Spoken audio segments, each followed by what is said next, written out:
നമസ്കാരം. ഒരു മാസത്തെ തിയേറ്ററുകളുടെ സിനിമാശാലകളുടെ സമരത്തിന് ശേഷം സിനിമ വീണ്ടും തിയേറ്ററിലെത്തുകയാണ് ഫുക്കറി. സിനിമാ സമരം തീർന്നിട്ട് രണ്ടാഴ്ചയായി. രണ്ടാഴ്ചക്കാലത്തോളം മറ്റു സിനിമകൾ വന്നെങ്കിലും ഫുക്കറി വരുന്നത് 3-ാം തീയതിയാണ്. കാരണം ഒരു സിനിമയ്ക്ക് ഗുണകരമായ ഒരു അന്തരീക്ഷം ഉണ്ടാക്കാൻ വേണ്ടി ഒരു ഗ്യാപ്പ് ഇട്ടിട്ടാണ് നമ്മൾ മറ്റു സിനിമകൾക്ക് വേണ്ടി 2 ആഴ്ച മാറിക്കൊടുത്തുകൊണ്ടാണ് ഫുക്കറി വരുന്നത്. അതുകൊണ്ടാണ് ഫുക്കറി 3-ാം തീയതി വരുന്നത്.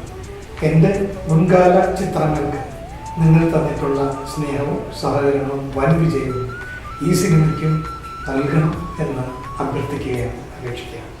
ആഞ്ചുറാവ് സ്പീക്കിങ്ങിൽ തുടങ്ങിയ എൻ്റെ സിനിമാ കരിയർ ഏതാണ്ട് 37 വർഷത്തെ ഈ കരിയറിൽ 18ഓളം സിനിമകൾ മാത്രമേ ഞാൻ സംവിധാനം ചെയ്തിട്ടുള്ളൂ. അത് മലയാളത്തിലും തമിഴിലും തെലുങ്കിലും ഹിന്ദിയിലും അടക്കം വളരെ കുറച്ച് സിനിമകൾ മാത്രമേ ഞാൻ ചെയ്തിട്ടുള്ളൂ. എങ്കിലും ആ സിനിമകളെല്ലാം തന്നെ നിങ്ങൾ എൻ്റെ ഓടിക്ക് പിടിച്ച സിനിമകളാണ്. മലയാളികളായാലും തമിഴ് ഓഡിയൻസ് ആയാലും തെലുങ്കിലെ ഓഡിയൻസ് ആയാലും ഹിന്ദിയിലെ ഓഡിയൻസ് ആയാലും അത് ഒരു സംവിധായകൻ എന്നുള്ളതിൽ എനിക്ക് കിട്ടിയ ഏറ്റവും വലിയ അംഗീകാരമായി ഞാൻ കാണുന്നു. അത് എന്നെ ആദ്യം അംഗീകരിച്ചത് മലയാള സിനിമാ ലോകം തന്നെയാണ്. ആ അംഗീകാരം തന്നെയാണ്, അംഗീകാരത്തിൻ്റെ ശക്തി കൊണ്ടാണ് ഞാൻ തമിഴിലും പിന്നീട് തെലുങ്കിലും ഹിന്ദിയിലും ഒക്കെ സിനിമ ചെയ്യാൻ എനിക്ക് സാധിച്ചത്. ഈ സിനിമ ഫുക്കറി എൻ്റെ 17ാമത്തെ സിനിമയാണ്. ഈ സിനിമ വളരെ പേര് പോലെ തന്നെ വളരെ പ്രത്യേകതകൾ അവകാശപ്പെടാവുന്ന ഒരു സിനിമയാണ്. ഇതിൽ വലിയ താരനിരകളുണ്ടെങ്കിലും സൂപ്പർ താരങ്ങളാരുമില്ല. ജയസൂര്യയാണ് ഈ സിനിമയിലെ പ്രധാന കഥാപാത്രത്തെ അവതരിപ്പിക്കുന്നത്. ഒപ്പം ശക്തമായ കഥാപാത്രങ്ങളുമായി ലാലുമുണ്ട്, സിദ്ദിഖുമുണ്ട്. എനിക്ക് തോന്നുന്നത് ഈ 3 പേരുടെയും സിനിമാ കരിയറിലെ ദ ബെസ്റ്റ് പെർഫോമൻസ് മൂവിയാണ് ഇത്. എസ്പെഷ്യലി ജയസൂര്യയുടെ ഒരു വ്യത്യസ്തമായ ഒരു പ്രകടനം തന്നെ ഈ സിനിമയിൽ കാണും. ഒരു കമേഴ്ഷ്യൽ ഹീറോ എങ്ങനെയായിരിക്കും ഒരു കമേഴ്ഷ്യൽ ഹീറോ എന്ന് തോന്നിപ്പിക്കുന്നത്, അല്ലെങ്കിൽ ആ ഒരു ആംഗിൾ നോക്കിയാൽ ജയസൂര്യയുടെ പെർഫോമൻസ് അത് ഗംഭീരമാണ്. ഒപ്പം സിദ്ദിഖ് ഈ സിനിമയിൽ അവതരിപ്പിക്കുന്ന കഥാപാത്രം ഏതാണ്ട് 85 വയസ്സുള്ള സുലൈമാൻ ഫുക്കറി എന്ന് പറയുന്ന ഒരു വൃദ്ധന്റെ സിദ്ദിഖ് അതിഗംഭീരമായ പെർഫോമൻസ് ആണ്. എനിക്ക് തോന്നുന്നത് സിദ്ദിഖിന്റെ കരിയറിലെ ദ ബെസ്റ്റ് പെർഫോമൻസ് ഒന്നാണ് ഫുക്കറിയിലെ സുലൈമാൻ ഫുക്കറി. അതുപോലെ ലാലിന്റെ അലി ഫുക്കറി. പിന്നെ ഇതിലെ നായിക പ്രയാഗ മാർട്ടിനും അനു സിത്താരയുമാണ്. ഇവർ 2 പേരും ഈ സിനിമയിൽ ഉടനീളം അതിമനോഹരമായ പ്രകടനം കാഴ്ചവെച്ചിട്ടുണ്ട്. പിന്നെ മറ്റൊരു ഹീറോയിനുള്ളത് ശാലിനി ആർട്ടിയാണ്. ആ കുട്ടിയും വളരെ നല്ല പ്രകടനമാണ് സിനിമയിൽ കാഴ്ചവെച്ചിട്ടുള്ളത്. ഇവർക്ക് പുറമെ ഈ സിനിമയിൽ ഭഗത് മാനുവൽ, നിയാസ് ബക്കർ, നിർമ്മൽ പാലാഴി, ജോജോ മാള ചെറുപ്പക്കാരുടെ നീണ്ട നിര തന്നെയുണ്ട്. ഒരു പുതുമുഖം ഈ സിനിമയിൽ ഒരു ഹ്യൂമർ വേഷം കൈകാര്യം ചെയ്തിട്ടുണ്ട്, ശിവദാസ് മട്ടന്നൂർ.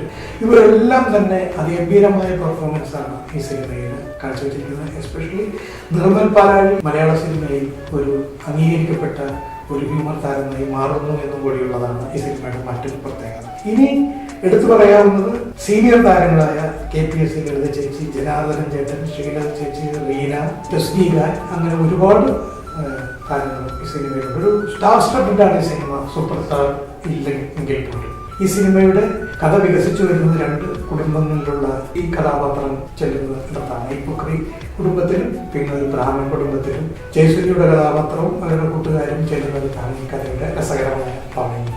വളരെ രസകരമായി പറഞ്ഞു പോകുന്ന, ഒരുപാട് ചിരിക്കാനും അതുപോലെ മനസ്സിൽ തട്ടുന്ന ഒരുപാട് സന്ദർഭങ്ങളുള്ള ഒരു മുഴുനീള കുടുംബ ചിത്രമാണ് ഫുക്കറി. ഈ സിനിമയും നിങ്ങൾ തിയേറ്ററിൽ പോയി കാണണം.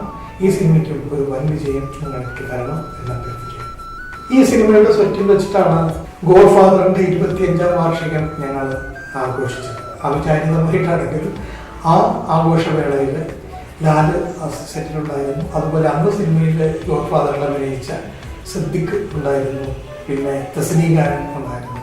ഇവരുടെ എല്ലാവരുടെയും സാന്നിധ്യത്തിൽ, അല്ലെങ്കിൽ ജനാർദ്ദനൻ ചേട്ടൻ അന്ന് സെറ്റിൽ ഉണ്ടായിരുന്നില്ലെങ്കിൽ പോലും ജനാർദ്ദനൻ ചേട്ടനും ഈ സിനിമയിൽ ഉണ്ടായിരുന്നു. അപ്പോൾ ഇവരുടെ എല്ലാവരുടെയും സാന്നിധ്യത്തിൽ 25 വർഷത്തിന് ശേഷം ആ സിനിമയുടെ ആഘോഷം സംഘടിപ്പിക്കാനായി എന്നുള്ളതും ഒരു വലിയ സന്തോഷമായി ഞാൻ കരുതുകയാണ്. അന്ന് 25 വർഷത്തിന് ശേഷം സിദ്ദിഖ് എൻ്റെ സിനിമയിൽ അഭിനയിക്കുന്നതും ഈ സിനിമയിലാണ്. അന്ന് ഗോഡ് ഫാദർ ഷൂട്ടിംഗ് കഴിഞ്ഞ് പോകുമ്പോൾ ഇനി സിദ്ദിഖ് അഭിനയിക്കാൻ പോകുന്നത് 25 വർഷത്തിന് ശേഷമാണെന്നും അതിൽ 500 ചെയ്തതുപോലെ ശക്തമായ ഒരു കഥാപാത്രത്തിലൂടെയാണ് ഇനി എൻ്റെ സിനിമയിലൂടെ സിദ്ദിഖ് അഭിനയിക്കാൻ പോകുന്നതെന്നും ഞാനും സിദ്ദിഖും ഒന്നും അറിയുന്നില്ല. ഇതൊക്കെ കാലം കാത്തുവയ്ക്കുന്ന വിസ്മയങ്ങളും അത്ഭുതങ്ങളുമാണ്. ഫുക്കറിയുടെ DOP വിജയ് ഉലകനാഥനാണ്. വിജയും ഞാനും ചേർന്ന 2ാമത്തെ സിനിമയാണ് ഫുക്കറി. ആദ്യ സിനിമ ഭാസ്കർ ദ റാസ്കൽ. അതിൻ്റെ വൻ വിജയത്തിന് ശേഷം ഞാനും വിജയ് ഉലകനാഥനും ചേരുന്ന സിനിമ കൂടിയാണ് ഫുക്കറി. അതിമനോഹരമായ ഫ്രെയിമിങ്ങും ലൈറ്റിങ്ങുമാണ് ഫുക്കറിയിലും വിജയ് ഉലകനാഥിൻ്റേത്. നിങ്ങൾ കണ്ടതാണ് ഭാസ്കർ ദ റാസ്കലിൻ്റെ വർക്കും, അതിമനോഹരമായിരുന്നു. ഇതിൻ്റെ സംഗീതം കൈകാര്യം ചെയ്തിരിക്കുന്ന 2 സംഗീത സംവിധായകരാണ്. അതിലൊരാൾ പുതുമുഖമാണ്, ഡോക്ടർ സുദീപ് ഇളയടൻ എന്ന ഒരു മ്യൂസിക് ഡയറക്ടറാണ്. സിനിമയിൽ അദ്ദേഹം ആദ്യമായിട്ടാണ്. അദ്ദേഹത്തിൻ്റെ ഒരു പാട്ട് ഈ സിനിമയിലുണ്ട്, കുഞ്ചിവാക്കൺമണി എന്ന് പറയുന്ന ആ മനോഹര ഗാനം ട്യൂൺ ചെയ്തിരിക്കുന്നത് അദ്ദേഹമാണ്. ഇതിലെ പാട്ടുകളെല്ലാം എഴുതിയിരിക്കുന്നത് റഫീഖ് അഹമ്മദാണ്. പിന്നെ ഒരു സോങ് എഴുതിയിരിക്കുന്നത് ഹരി നാരായണനുമാണ്. ആ പാട്ട് സംഗീത സംവിധാനം ചെയ്തിരിക്കുന്നത്, അത് റെക്കോർഡിംഗ് ചെയ്തിട്ടുള്ള ഗോപി സുന്ദർ തന്നെയാണ്. മറ്റൊരു മ്യൂസിക് ഡയറക്ടർ കൂടി ഈ സിനിമയിലുണ്ട്, ഏറെക്കുറെ പുതുമുഖമായ വിശ്വജിത്താണ്. വിശ്വജിത്തിൻ്റെയാണ് ഫുക്കറിയിലെ തൂവി തൂവി എന്ന് പറയുന്ന ആ ഫുക്കറി സോങ് അദ്ദേഹത്തിൻ്റെ കമ്പോസിംഗ് ആണ്. അത് പാടിയിരിക്കുന്നതും വിശ്വജിത്ത് തന്നെയാണ്. പിന്നെ ഒരു സോങ് കൂടി വിശ്വജിത്തിൻ്റെ ഉണ്ട്. ഇങ്ങനെ 3 സോങ് ആണ് ഈ സിനിമയിലുള്ളത്. ഇതിൻ്റെ എഡിറ്റിംഗ് ഗൗരി ശങ്കറാണ്. എൻ്റെ ആദ്യ സിനിമ മുതൽ ഇന്നേ വരെയുള്ള എല്ലാ സിനിമകളുടെയും എഡിറ്റർ ഗൗരി ശങ്കറാണ്. ഇതിൻ്റെ ആർട്ട് ഡയറക്ടർ നെല്ലിക്കലും പിന്നെ മണി സുചിത്രയുമുണ്ട്. അതേപോലെ തന്നെ ഇതിൻ്റെ കൊറിയോഗ്രാഫി ചെയ്തിരിക്കുന്നത് ബൃന്ദയും ഷോഫി മാസ്റ്ററുമാണ്. അതിമനോഹരമായ വിഷ്വൽസാണ്, ഒപ്പം വളരെ ഭംഗിയുള്ള കൊറിയോഗ്രാഫിയാണ്, നല്ല ലിറിക്സാണ്, നല്ല സംഗീതമാണ്. എന്തുകൊണ്ടും ഒരു ടൈപ്പ് പാക്ഡ് ആയിട്ടുള്ള ഒരു ഹ്യൂമർ ഫാമിലി ഓറിയൻറ്റഡ് ആയിട്ടുള്ള ഒരു മൂവിയാണ്. ഇത് നിങ്ങൾ മസ്റ്റായിട്ട് കാണണം, കുടുംബത്തോടുകൂടി തന്നെ കാണണം, കുട്ടികളോടുകൂടി തന്നെ കാണണം. കാരണം ഇതൊരു എൻ്റർടൈൻമെൻറ്റ് മൂവിയാണ്. നിങ്ങൾക്ക് തീർച്ചയായും ഇത് ഇഷ്ടപ്പെടും, എൻ്റെ മുൻകാല സിനിമകളെ പോലെ തന്നെ. എൻ്റെ ഉപ്പ റംസാൻ അലി ഫുക്കർ. നിന്റെ ഏതുപ്പ? ഒരാൾക്ക് ഒരുപാട് ഉപ്പമാരുണ്ടാവും. എൻ്റെ അമ്മ മടത്തൂർ മഠത്തിലെ ഭാഗ്യലക്ഷ്മി അമ്മ. അമ്മേ? ആ, ആരമ്മ? എൻ്റെ അമ്മ. നിനക്ക് എപ്പോഴാണ് അമ്മ ഉണ്ടായേ? അമ്മ ഇല്ലാതെ പിന്നെ ഞാൻ ഉണ്ടാവും. അപ്പൊ നീ ആര്? ഞാൻ ലുക്മാൻ അലി ഫുക്കർ, നിങ്ങൾ എൻ്റെ കൂട്ടുകാരും. കുറച്ചു മുമ്പ് പറഞ്ഞു ഉപ്പാന്ന്, ഇപ്പൊ പറഞ്ഞു അമ്മാന്ന്. ഉപ്പയും അമ്മയും എനിക്കതൊന്നും മനസ്സിലാവണില്ല.